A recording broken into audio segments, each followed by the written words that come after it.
So, tapos na po kami maglaba. Kanina lang. Tapos tuyo na rin yung mga nilabhan. Andiyan. Oh, si Papa yung nagligpit kasi pupunta ako doon sa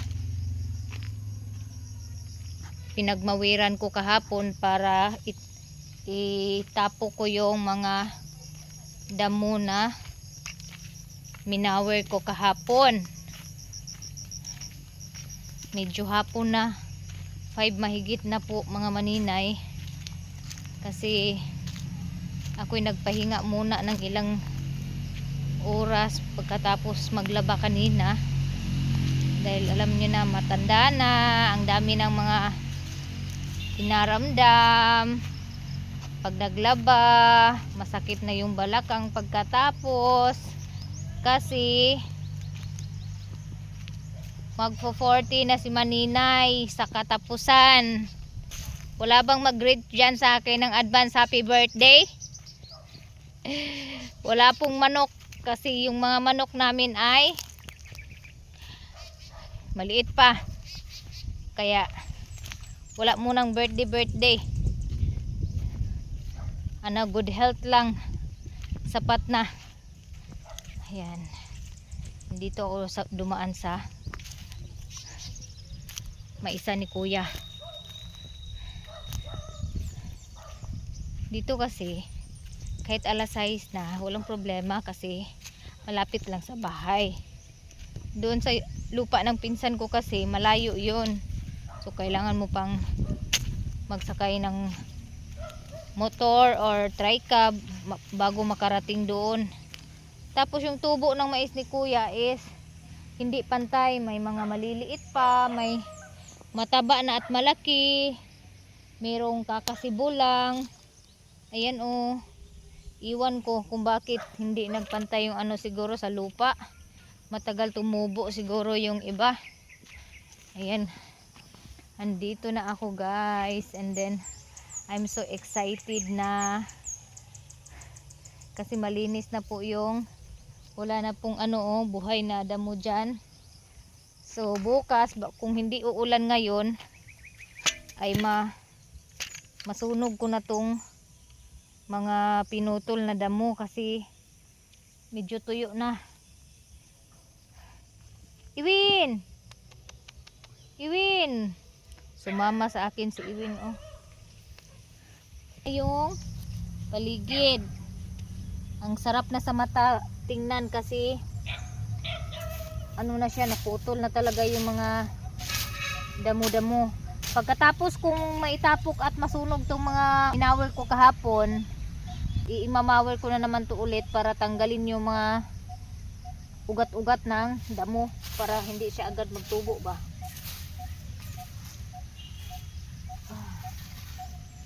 Kuha tayo nito.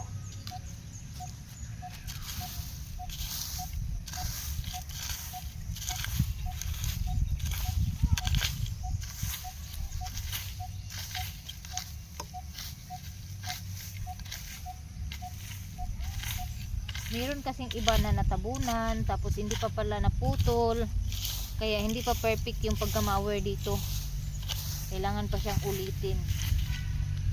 Merong tuyo na kahoy dito, dalhin dito mamaya.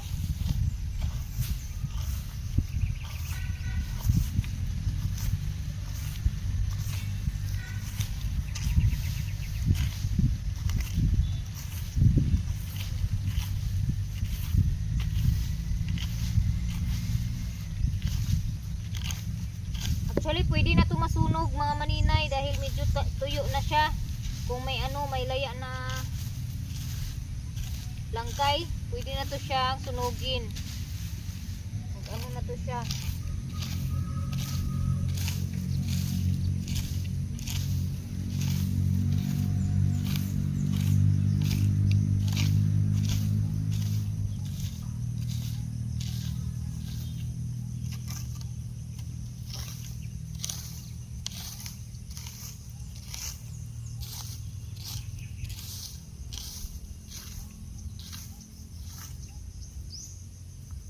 Pakita ko sa inyo ha. Kailangan pa siyang tanggalin yung mga natitira. Ito kasi mga natambakan to eh. Ito oh. Mga ugat niya. Kailangan pa tong tanggalin.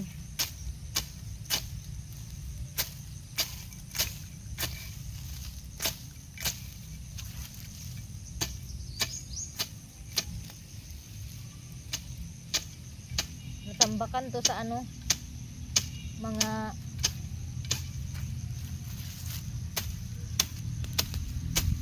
naputol na, kaya hindi ko to nakita.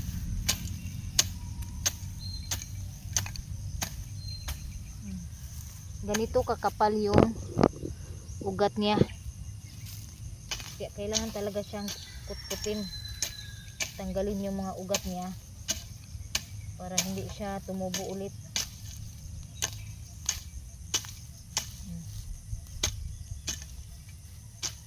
Ay, hindi ko nadala yung aking ano, gloves.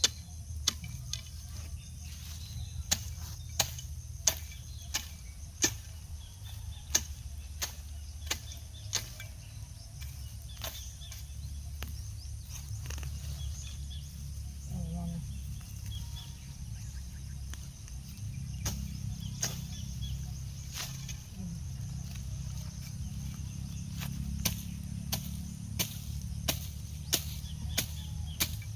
Tingnan nyo gaano kakapal. Grabe kapal yung ugat.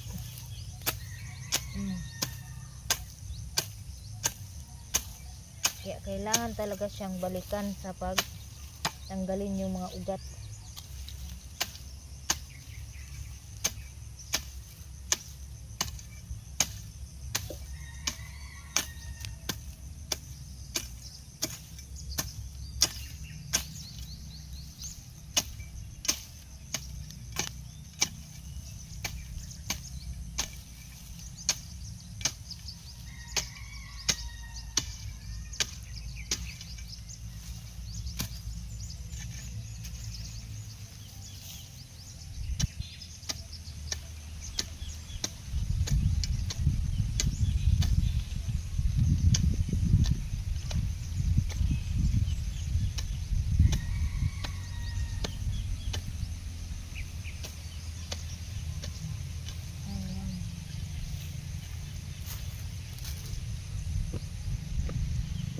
Mahirap tanggalin yung mga ano.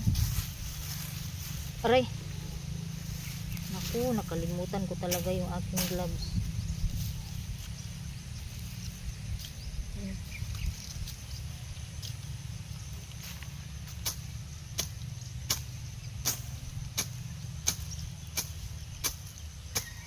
Wala kasi dito yung asarol, nandoon sa bukid, sa Anuling. Nakabalik ako doon. Dalhin ko yung pag-uwi para dito na naman ako maglinis.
ano ng kahoy.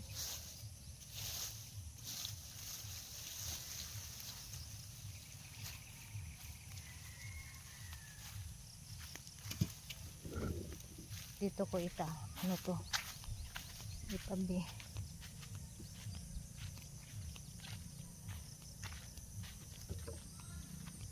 Ayan.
Oh, sumasakit yung dito ko.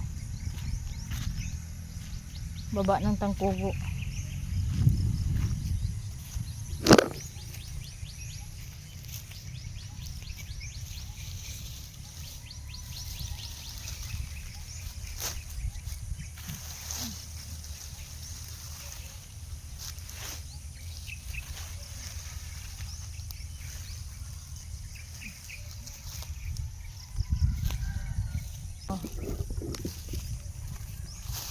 Dito ko na to itapok.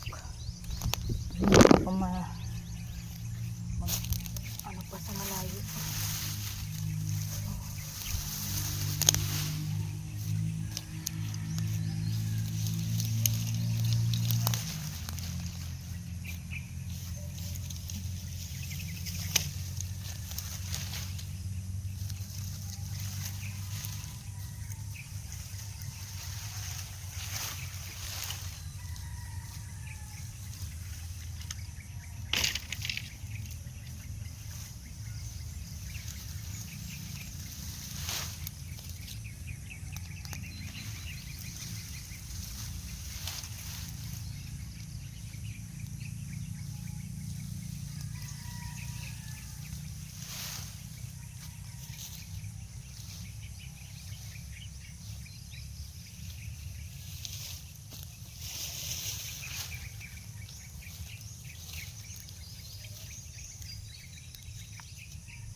Oo. Aray. Mira gamay? Kanira sigo ang sir to dani. Para Kung amal diri nga kung baging ba gagaga. da Itong baging ba? Naluyo. Sige no to dani. Hindi to mo sigo dani magdugang ako dana gamay oh.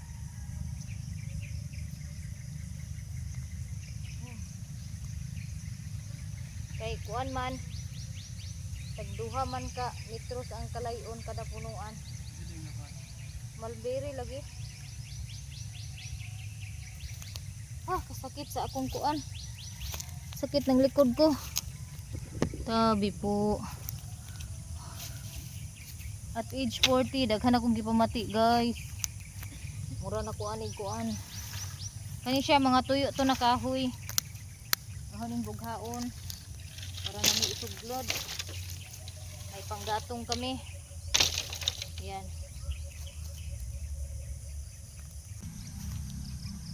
So nga magsibak na naman ako ng kahoy para may panggatong kami. Yan. Malakas yung apoy nitong panggatong na to kasi maliliit. Sana kaya ng lagaraw ko.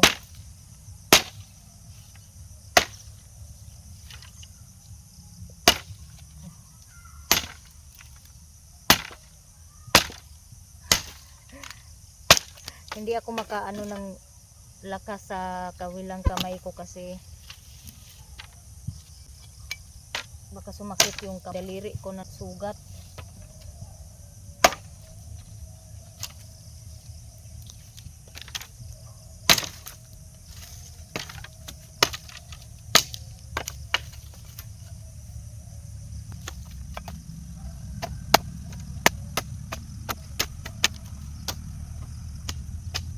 Kagandahan pag nakatira ka sa bukid is hindi ka na problemado sa panggatong.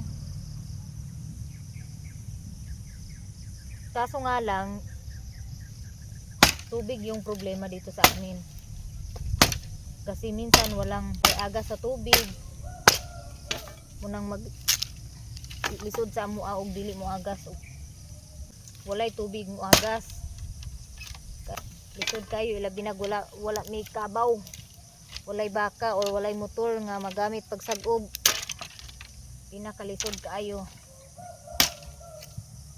yung mga maliliit na dini sali.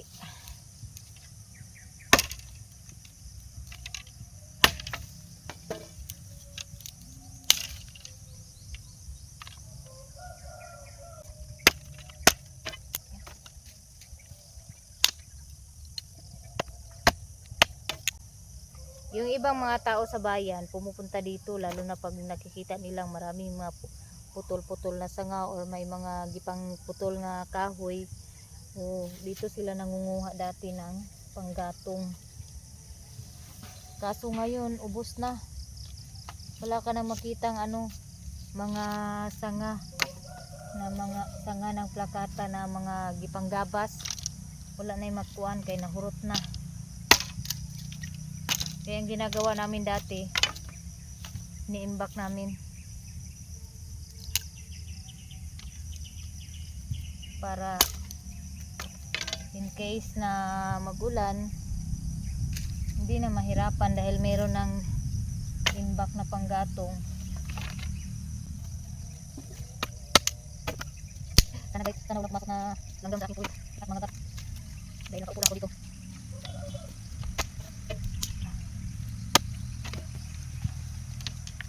Pag kalami dyan sa kaira kutong dana dyan be napakaya kuton ha sa kaigo kubutong ana kana sigurong naitulo ka buko upat ka buk pasaka ako ni dyan ng butong duhara ka buk dyan.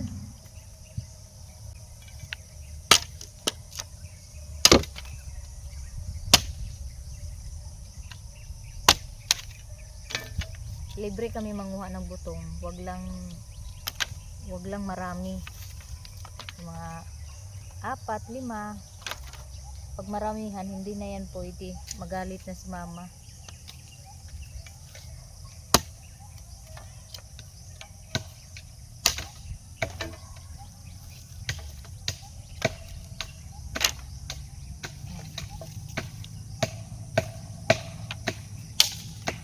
Ay, may nagtanong sa akin mayroon ba saan daw ako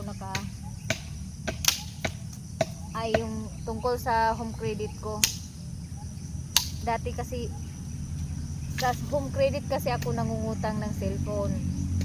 Tapos nakakaabil kasi ako ng zero interest kasi up to date ako nagbabayad ng home credit. Kaya laging may offer sa akin. So nung nag-offer sa akin yung home credit ng 20,000 na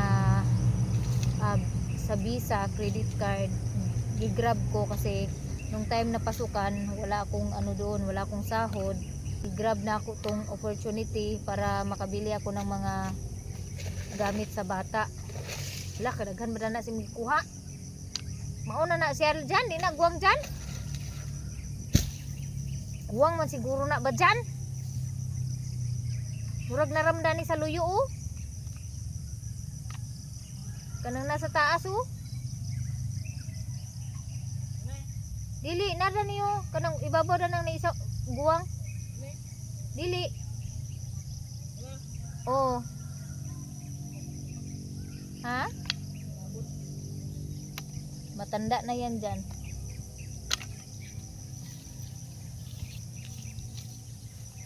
Kaya yung mga shoes, school shoes, mga school uniforms ng mga anak ko, mga notebooks, yun yung inano ko, ginamitan ko ng home credit. Buwan na lang yung kulang ko dito sa cellphone ko, tapos matatapos na ako. Yung monthly ko dito is 1.8. Yung dati dito ko rin inano sa home credit, tapos ko nang bayaran yun. And thank you kay Ate Mar, kasi si Ate Mar tinulungan niya akong ma-fully paid ko yung home credit ko na cellphone dati. And nung pagkatapos ko ma-fully paid yung isang cellphone, kumuha ako para kay J-Lord. Kasi yung mga madalas online kinukuha yung mga nila, mga projects, mga homework. Pero hindi ko pinapadala si J-Lord ng cellphone. Pag sinabi niya magdala kong cellphone kasi may research sila, yan pinapadala ko. Pero pag wala, hindi ko pinapadala ni J-Lord yung cellphone. Kasi pag hinahayaan ko yung mga anak ko, nako, mas lalong problemado ako ngayon. Kaya si Katlia, na yung mata niya dahil sa Nintendo. Kasi nung vacation, hinahayaan ko kasi sila maglaro ng Nintendo kasi vacation naman. Hindi ko naman akalain na yan pala yung makakaano ng mata niya.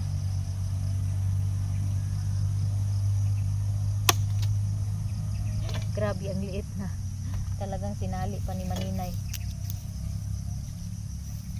Pero cellphone, hindi cellphone yung dahilan kung bakit na yung mata ni Blaze sumasakit yung ni Blaze.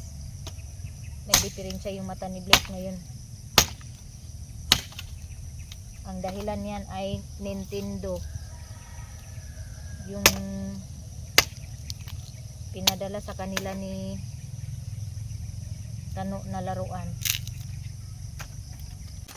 Tapos na si Maninay. Natapos rin sa wakas. Magkuha ako ng sako pang anuhan ko nito.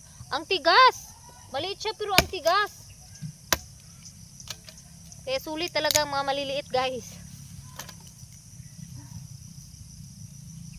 Kaya wag maliitin yung mga maliliit. Ayan. Mga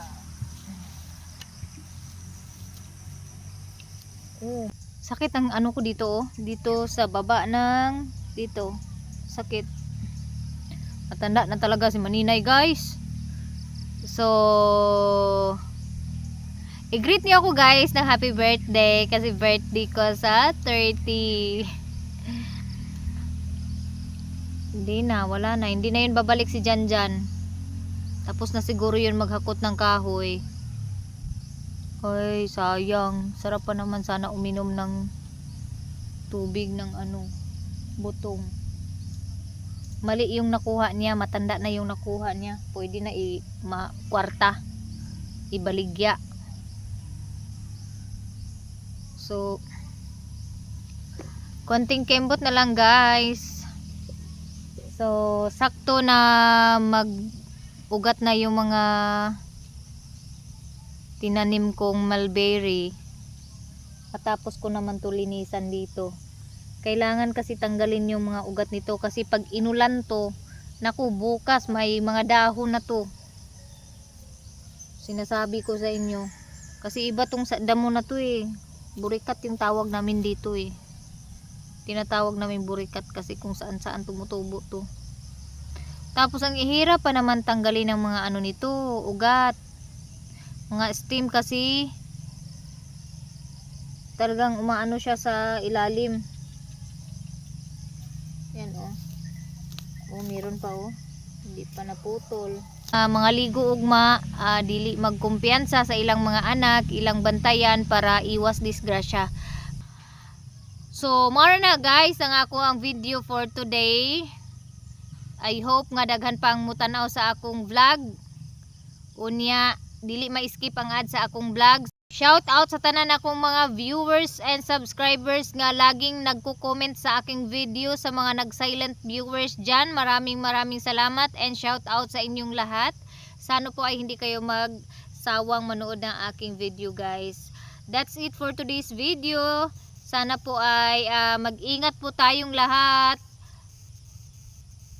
God bless us all and thank you. Ay nako, akala ko makakain ng butong. Hindi pa pala. Kasi matanda pala yung butong ni baby. Ay ni Janjan na kinuha. So ang gagawin ko dahil mabigat po itong niyog, tambakan ko na lang dito. Yan, tambakan ko diyan, bukas ko na kunin kasi mabigat tong tatlo. Yung kahoy yung uunahin ko para panggatong kasi ito naman kahit mabasa to hindi naman to nasisira.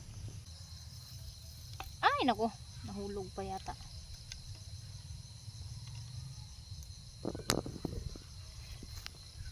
Uwi na ako, tapos na po akong magtapok ng sagbot.